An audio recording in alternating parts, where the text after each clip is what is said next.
45 minutes après avoir pris du Coca-Cola, votre corps se met à produire de la dopamine. Il s'agit d'une hormone qui stimule le centre du plaisir dans le cerveau. Notez que la même réaction se produirait si vous preniez de l'héroïne. Et ce n'est pas le seul point en commun entre le sucre et les drogues. Le sucre peut également provoquer une dépendance à tel point qu'une étude a démontré que le sucre était plus addictif que la cocaïne. Après 1 heure, vous entrez en chute de sucre, hypoglycémie. Et votre niveau d'énergie, aussi bien physique que mental, s'effondre. Pour éviter cette cascade de catastrophes, la seule véritable solution est de boire de l'eau. Il est difficile de se remettre à boire de l'eau quand on s'est habitué pendant des années à des boissons sucrées ou du moins composées, café, thé, etc.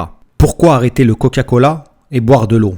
L'eau réduira votre consommation de toutes les substances néfastes qu'on trouve dans les sodas, à commencer par l'acide phosphorique qui interfère avec le métabolisme du calcium et cause de l'ostéoporose ainsi qu'un ramollissement des dents et des os. Le sucre, facteur de diabète, maladie cardiovasculaire, inflammation chronique, arthrose, cancer.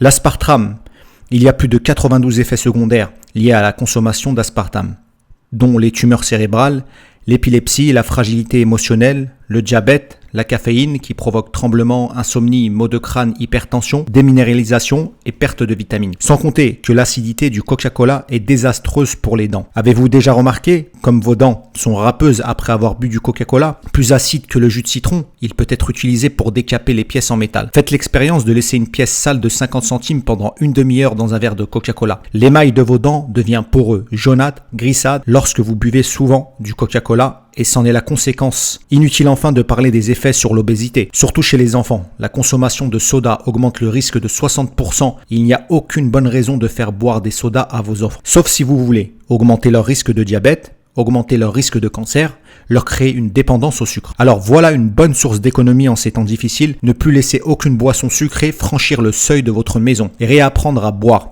Commencez votre journée par boire un grand verre d'eau avant même le petit déjeuner. Vous ferez un merveilleux cadeau à vos reins, eux qui travaillent si dur à nettoyer votre sang toute la journée.